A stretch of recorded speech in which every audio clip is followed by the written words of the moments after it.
Just এই গল্পটা একটু জানার ছিল যে 2016 সালেও এইভাবে ঘটাইয়া কোনো একটা মেয়েকে ট্র্যাপে ফেলে বিয়ে করা যায়, আর সেখানে এখন চলে 2026 সাল।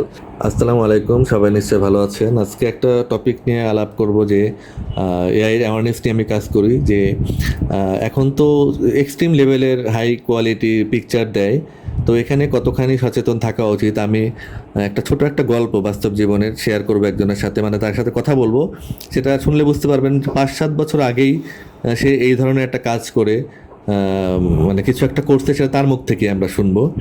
তাহলে আমরা বুঝতে পারবো যে প্রযুক্তি আসলে এখন এইটা আমাদের সামনে ওইভাবে আসছে, কিন্তু এটা আগে থেকেই নীরবে ঢুকছিল আমাদের ভিতরে। যাই হোক, আমরা এখন কথা বলবো।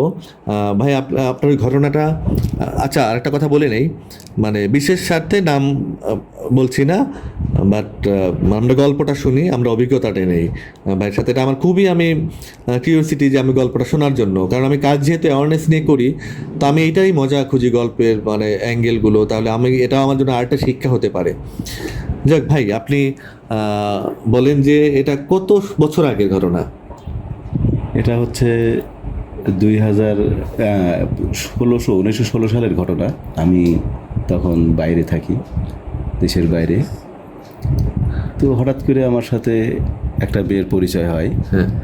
হওয়ার পরে তখন আমি নতুন অ্যান্ড্রয়েড সেট ব্যবহার করি। তো ওখান থেকে তার সাথে ফেসবুকে অ্যাকসেপ্ট হয়, ফেসবুক থেকে পরিচয় হয়। হওয়ার পরে তো মেয়ের সাথে আজ 1 দিন 2 দিন এরকমভাবে আস্তে আস্তে ডেইলি কথা বলা শুরু করি। তখন একটা পর্যায়ে মেয়েটাকে আমার ভালো লাগে, আমি ভালোবেসে ফেলি। আচ্ছা। তো হঠাৎ করে আমি জানতে পারি মেয়েটা নাকি অনেক পড়াশোনা জানে, লেখাপড়া জানে। তো তখন এই ধরনের কোনো সিনারি বা এই ধরনের কোনো এআই এর বা কোনো প্রযুক্তি ব্যবহার হয়নি, তখন ছিল না, আসেনি। তো আমি হঠাৎ করে মেয়েটাকে যখন প্রপোজ করলাম যে আমি তোমাকে বিয়ে করব, তখন আমাকে বলতেছে যে আমি বিয়ে করতে পারবো না। তখন আমি প্রেম করছে মানে কি ফেসবুকের মাধ্যমে? হ্যাঁ, প্রেম করছি ফেসবুকের মাধ্যমে। তো মেয়েটাকে তাকে আগে? হ্যাঁ, আমি অফার করছিলাম তাকে আগে। তারপর আস্তে আস্তে কথাবার্তা বলতে বলতে ওইও এক পর্যায়ে আমাকে ভালোবেসে ফেলে। আচ্ছা। তো তখন আমার কাছ থেকে কিছু টাকা চাইছিল, তো আমি টাকাও দিয়েছিলাম। তো পরে সেই টাকাটা আমাকে ব্যাক দিছিল না, আমার সাথে এক ধরনের একটা প্রতারণার ভাব নিছিল। তো তখন আমি না পারে তাকে পাওয়ার জন্য, মানে আপনাকে ভেঙে খাওয়ার একটা পায়তারা করছে, না বিয়ে করবো না কিন্তু বিদেশি টাকা একটু। জি জি জি, হ্যাঁ। তো তখন আমি দেখলাম যে না, ওকে তো কিছু একটা করতে হবে। তো তখন আমি তার ছবির সাথে খারাপ ছবি অ্যাড করে করে তাকে পাঠিয়ে দিতাম। তখন সেটা দেখে সে ভয় পেত। তখন কি দিয়ে করতেন এইগুলো কাজগুলো এত আগে? 16 সালে বা 17 সালে? তখন 16-17 সাল, 16 সাল, হ্যাঁ। তখন আমি ওই কাজগুলি করতাম হচ্ছে আপনার বিভিন্ন অ্যাপস থেকে। আচ্ছা। অ্যাপস থেকে ওই মাথা কাটা আছে না, ওইগুলা দিয়ে আমি ওই অ্যাপসগুলো দিয়ে কাজ করতাম। আচ্ছা। তো পরে যখন একটা ওই ব্যাপারে ওই মেয়েকে যখন ছবিগুলো পাঠাতাম, তখন ওই মেয়েটা আমার সাথে এক পর্যায়ে বাধ্য হলো বিয়ে বসতে। বাধ্য হলো।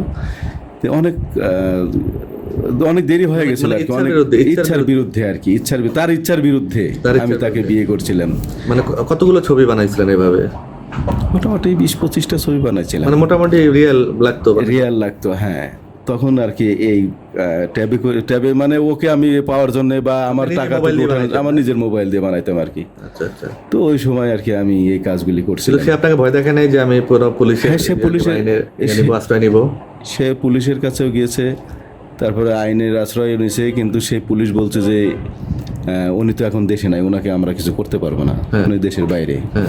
তো এইরকমও কোনো কিছু একটা ব্যবস্থা নিতে গেছিল। তখন তো সেই সময় কোনো কিছু করতেও পারতো না পুলিশরা। এখন যেমন সাইবার ক্রাইম সেগুলো বের হয়েছে, এজেন্ট অনেক রিয়াল কিছু বের হচ্ছে যেগুলা দেখতে পারতেছি। ওগুলো যেন কোনো কিছু না হয় বা কোনো একটা গরিব ঘরের মানুষ যেন হয়রানির শিকার না হয় এআই এর মাধ্যমে, এরকম কিছু একটা ছড়াইয়ে দিবেন না। ওটাই তো আমার ফিউচার মাইন্ডে মেইন কাজ, যে গ্রাম পর্যায়ে আমার অ্যাওয়ারনেসটা বেশি ছড়ানোর ইচ্ছা, কারণ ওই জায়গার মানুষগুলো একটু প্রযুক্তি বঞ্চিত হয় কিছু মানুষ। তো যাই হোক, আমার কাছে মানে ব্যাপারটা ওইটার জন্য না, আমি বুঝতে পারছি আমি যে কাজগুলি করছি হ্যাঁ এর আগে হ্যাঁ সেই না, আমার বোঝানোর বিষয় ছিল যে ওই সময় মানে তেমন ভাবে এআইটা ছড়ায় নাই, তারপর কিছু মানুষ জানছে এটা করতে পারছে। আর এখন হচ্ছে মানুষ চাইলেই ইনস্ট্যান্ট ওর থেকে বহুগুণ রিয়েলিস্টিক একটা প্রম্পট দিয়ে হয়ে যায়। জি জি তাহলে সেখানে মানুষের আরো কত সচেতন হওয়া উচিত। আর এটা হচ্ছে যে আমি যেমন সবসময় বলি যে এআই শেখা মানে এআই কন্টেন্ট ক্রিয়েটর হইতে হবে তা না। হ্যাঁ এআই তুমি শিখলার জন্য যে তোমার ভিডিও বানাইতে হবে, রেগুলার আপলোড করতে হবে, টাকা কামাতে হবে, বিষয়টা সেটা না। না এআই দিয়ে কি কি জিনিস বানানো যায় একটু মানে একদিনের 2 দিনের একটা ক্লাস করলে কিন্তু এনাফ। এবং যেটায় আমার মানে পরিবারের জন্য ঝুঁকি আছে সেটা আমি কেন একটু শিক্ষা নিব না কেন? জি আমার 2টা মেয়ে থাকতে পারে, ওদেরকে আমি আগে মানে সঠিক জ্ঞানটা দিতে পারবো বা ওদেরকে আইনি অ্যাওয়ারনেস সাজেস্ট করতে পারবো, তাহলে ওরা আর বিপদে পড়বে না। এখন আমি কেন ভয়ে বা লজ্জায় কেন এটা দূরে থাকার মতো কেন থাকবো? বললাম না বা গায়ে লাগাইলাম না, কিন্তু কবে আমার মেয়ে বা আমার ছেলেটা এটা শিকার হবে আমরা কে বলতে পারি? আমি হয়তো জানি এই বড় আর্টিস্ট, আমার পরিবারের আমার একটা মেয়ে থাকলো, ওই মেয়েটা যে ওর স্কুলের বন্ধুদের দ্বারা এআই প্রভাবিত হবে না বা ওর সাথে দুষ্ট চক্র করবে না, এটা আমরা কিভাবে বুঝবো? তো আপনার সাথে গল্প করে আসলে আমার কাছে মনে হয়েছে যে অত আগেও এটা সম্ভব বা এইভাবে আপনি যদি আলহামদুলিল্লাহ সংসার করতেছেন তার সাথে, এটা ভালো লাগছে। যদি আপনি তার সাথে ফ্রড করে ছেড়ে দিতেন তাহলে হয়তো এটা মানে অনেক একটা ক্রাইম হইতো। তো যার কারণে আপনি সেও বুঝছেন যে আপনার কাছে টাকা নিয়ে আপনাকে ঠকাবে, আপনার মনটা ভেঙে যাবে, আপনি তাকে আঁকড়ে ধরার জন্য একটা অবলম্বন করছেন। জি জি যদিও সেটা মানে সৎ অবলম্বন না, আপনি সামনাসামনি আইসা তাকে বলতেন বা আপনার মুরব্বী দিয়ে হয়তো ধরতে পারতেন অন্যভাবে। যাক, এটা ওই সময় প্রেক্ষাপট, ওটা এখন এটা আমি উদাহরণ দিয়ে বুঝাইতেই পারবো না ওই সময় ইয়াটা। জাস্ট এই গল্পটা একটু জানার ছিল যে 2016 সালেও এইভাবে ঘটাইয়া কোনো একটা মেয়েকে ট্র্যাপে ফেলে বিয়ে করা যায়। আর সেখানে এখন চলে 2026 সাল, আর আমার টার্গেট হচ্ছে 2036 সাল পর্যন্ত ফিউচার মাইন্ড এআইয়ের এই পদক্ষেপটা। এরপর 2036-এর পরে গিয়ে আল্লাহ বাঁচাই রাখলে হয়তো বা তখন আমি আবার নতুন আর একটা কোনো কিছু করব। তো এই পর্যন্ত আজকে সাথে থাকার জন্য ধন্যবাদ ফিউচার মাইন্ড এআই এর। আর যদি আপনার কখনো এরকম গল্প থাকে বা কিছু জানার থাকে, এআই অভিজ্ঞতা নেওয়ার থাকে, অবশ্যই ফিউচার মাইন্ড এআই এর ওয়েবসাইটে যোগাযোগ করবে, futuremindai.org।